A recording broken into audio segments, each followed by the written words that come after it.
My name is Adam Dedman. I'm the Employee Benefits Manager at ACWA JPIA, and I will be taking us through the Benefits Renewal webinar. All of this information is included in the renewal packet, which you all should have now. And so detailed questions can be answered there. We also have our fabulous team of Jackie Reck, Ben Hayden, and Michelle Dye in the chat, and they will be responding to your questions in real time.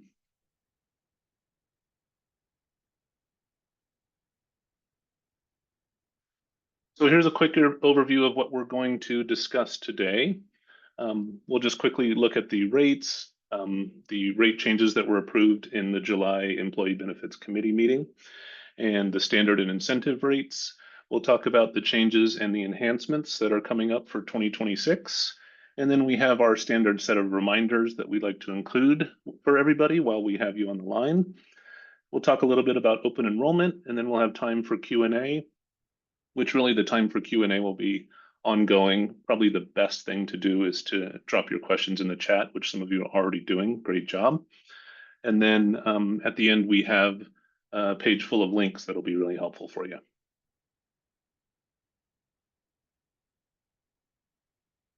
Okay, the rate changes that were approved in July. I won't bother reading them all to you, but I do want to call out that those of you getting our short-term and long-term disability, you'll see a pretty significant rate decrease there, which is great news. The other rate changes we had ranged from flat to an increase of 10% on our self-funded PPO.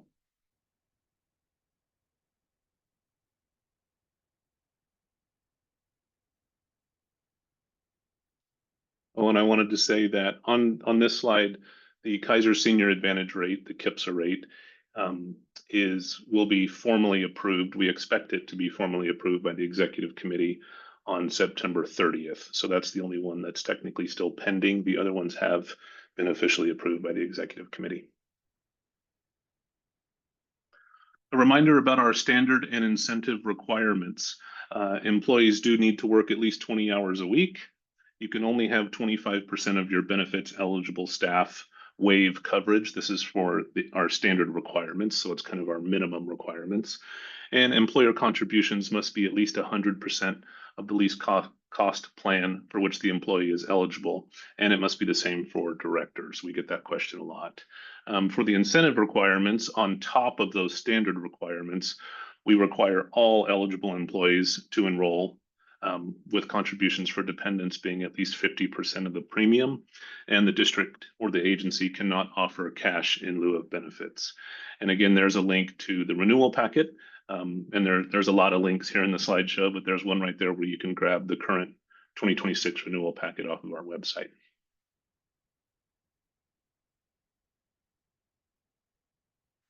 Okay, the following changes and enhancements are all effective January 1, 2026. So the IRS increased the minimum deductible for the HSA plans, for the high deductible plans where you are allowed to contribute to an HSA account.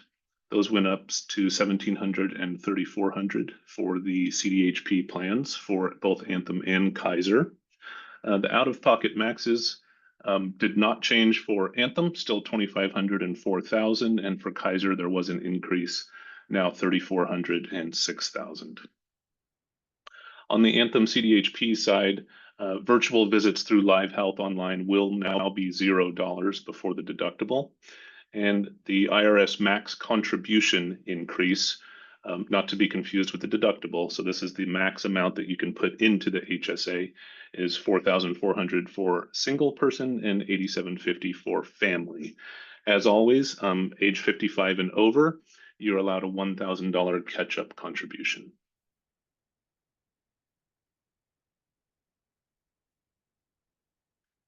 So effective in 2026, we have California Senate Bill 729, which will become law on January 1st. This only applies to our Anthem and our Kaiser HMOs, and this is for fertility coverage. And essentially what this law does is it expands access for fertility coverage. It can no longer be limited to, say, heterosexual couples, things like that. And it expands the number of fertility cycles that families are allowed to have through the HMO coverage. This particular law does not apply to our self-funded plans, to our PPO and our CDHP. Our carriers, Anthem and Kaiser, have not announced specific details regarding this plan, but they will, and they have assured us that all of our plans with them will be compliant with Senate Bill 729.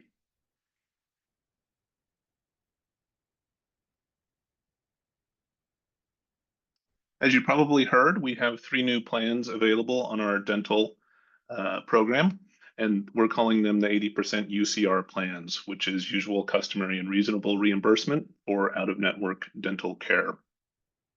These plans are probably not a good fit for everybody. They were specifically developed for districts, typically smaller districts, typically rural districts, who are having issues with fewer in-network dentists. So for those districts and agencies in particular, this might be something to look at. If you haven't started the discussion with us yet, you're probably going to be too late for this year because we need the completed application by September 15th, which is right around the corner.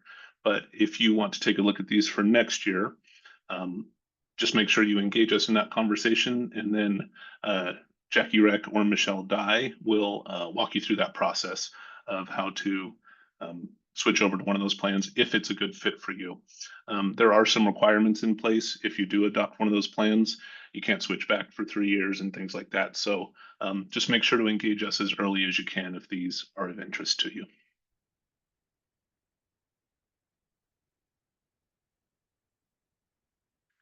Good news slide. We increased our frame and contact lens allowance by $20, which brings us up to $170. We all like good news.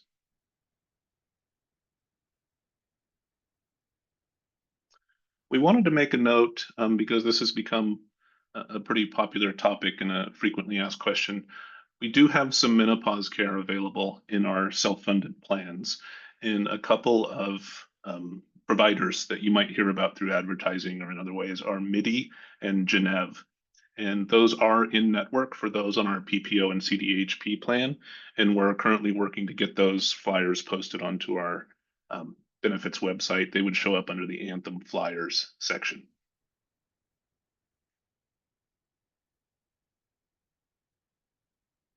Okay, some reminders.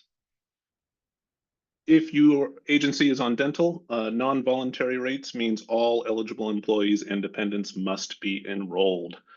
If you're on a voluntary rate, all eligible employees must be enrolled, but dependents may waive. For vision composite rates, all eligible employees must be enrolled. Dependents receive free coverage, so they should be enrolled. And vision tiered rates, all eligible employees must be enrolled. Dependents may waive coverage. Again, that's for our vision and dental. Oh, and Jackie says the flyers are up as of this morning. Great, thank you.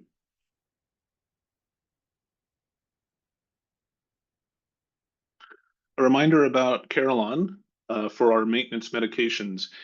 For subscribers on our PPO and CDHP plan, they must use Carelon home delivery or one of the listed pharmacies here.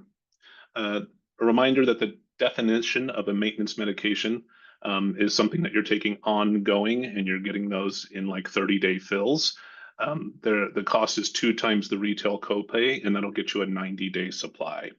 So participants are allowed 2 times. You can get the 30-day grace refill before you're required to use home delivery or one of the pharmacies above. So you have 2 months or 2 30-day fills, I guess I should say, before you're required to switch over. So there is ample time there to make that switch.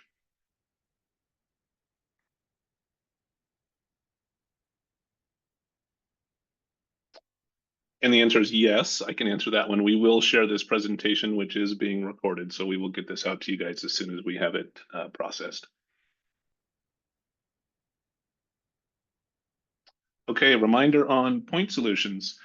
We really like to advertise our point solutions because these provide a great service for our users, and they're an excellent addition to the plan. So for those on our PPO and CDHP plans, you have access to Progeny, which is our fertility and family building.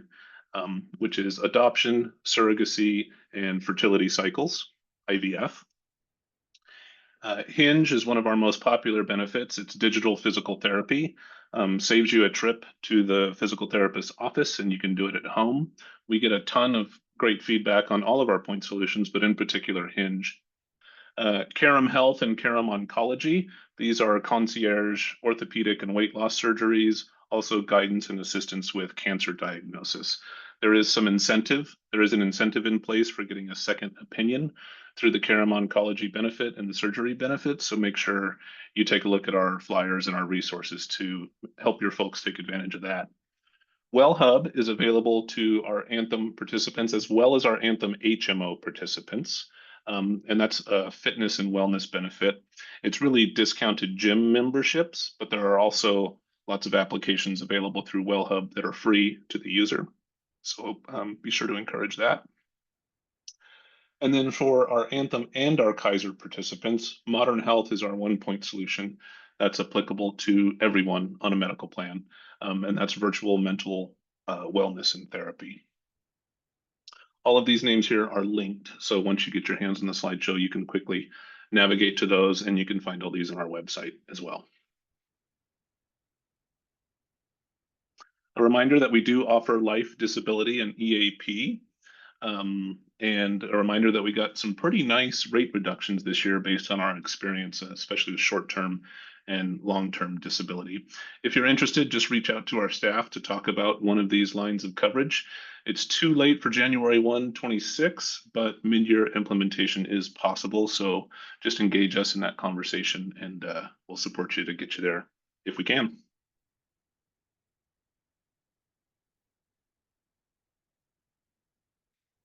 Okay, open enrollment for us, we set the window of when we will allow open enrollment, and this year we've set it for October 1 to November 7.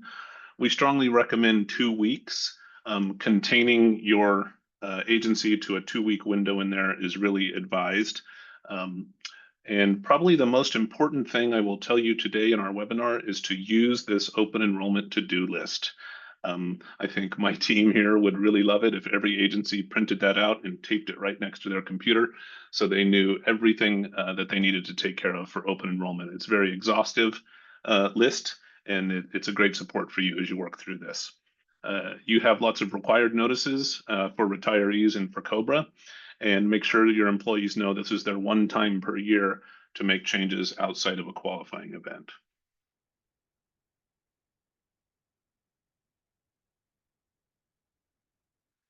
Okay, as the administrator of bswift at your agency, you need to approve bswift changes. We have 2 user guides under the employer resources on our website. One is for the administrator user guide, and that's for depending on who you are. And then there's one for open enrollment user guide. That's for the staff that's actually engaging with bswift directly. So make sure you take a look at those 2 user guides and find the one that's appropriate for you. You can generate batch confirmation forms once you get through open enrollment, and you can get physical signatures from people as final confirmation of their enrollment. That's not required, but it is available, and we would recommend that you do that because the extra confirmation always helps us head off some mistakes, some discrepancies that get made along the way.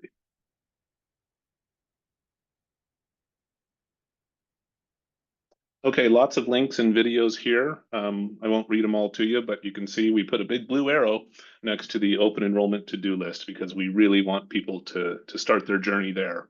It really walks you through the whole process. So if you're a newer member of the HR team, or if you've had some turnover at your agency, that open enrollment to-do list is really going to help you out.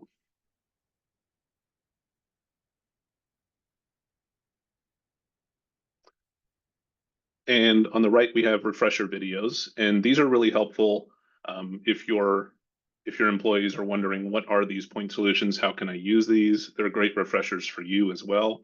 They're pretty short, they're concise, they do a good job of explaining what these point solutions offer.